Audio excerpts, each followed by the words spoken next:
On another note, we all know that the coronavirus has impacted nearly all industries across the country, including but not limited to commercial real estate.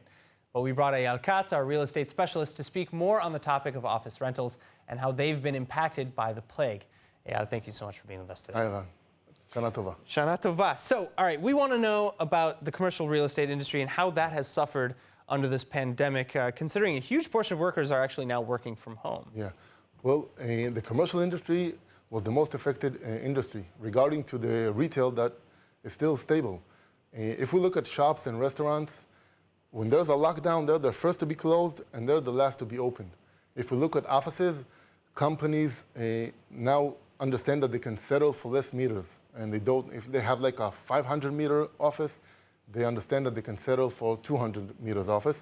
And still, most of companies didn't go back to their offices. They're working from home. So how about like other industries, workspace industries, for example? How have they been? Workspace, open spaces, we can see in the last few years, a lot of new companies, a lot of new brands trying to copy WeWork and opening open spaces, and now they're like empty.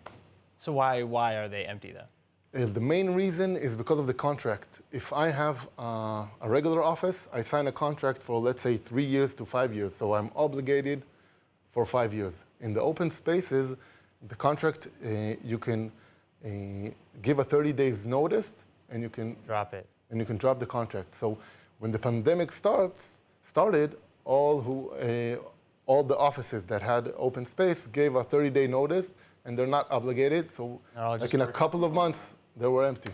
Wow. All right. So, does this situation actually even maybe provide an opportunity for some companies?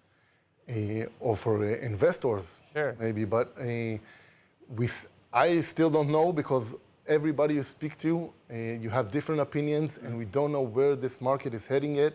I think it's going to be interesting to look into it in a few months, half a year, and to see if companies are coming back in full capacity or not, and where this market is gonna head.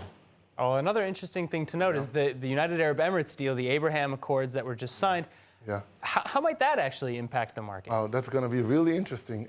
I didn't see the contract. I don't know what's written in it, and I don't know if we can buy. It's full bilateral ties. Yeah. I don't know if we can buy properties in the UAE, and if we are allowed to buy properties, do we need to open a bank account? Do we need a visa? What's going to be the regulations? If they're going to buy properties in Israel, are we going to let them buy properties? And if we do, are they going to buy where the holy places are or close to the sea? There's a lot of details to work out there. It's going to be also interesting to look it up, yeah. Eyal, thank you so much for coming in. Thank you very much. Thank you.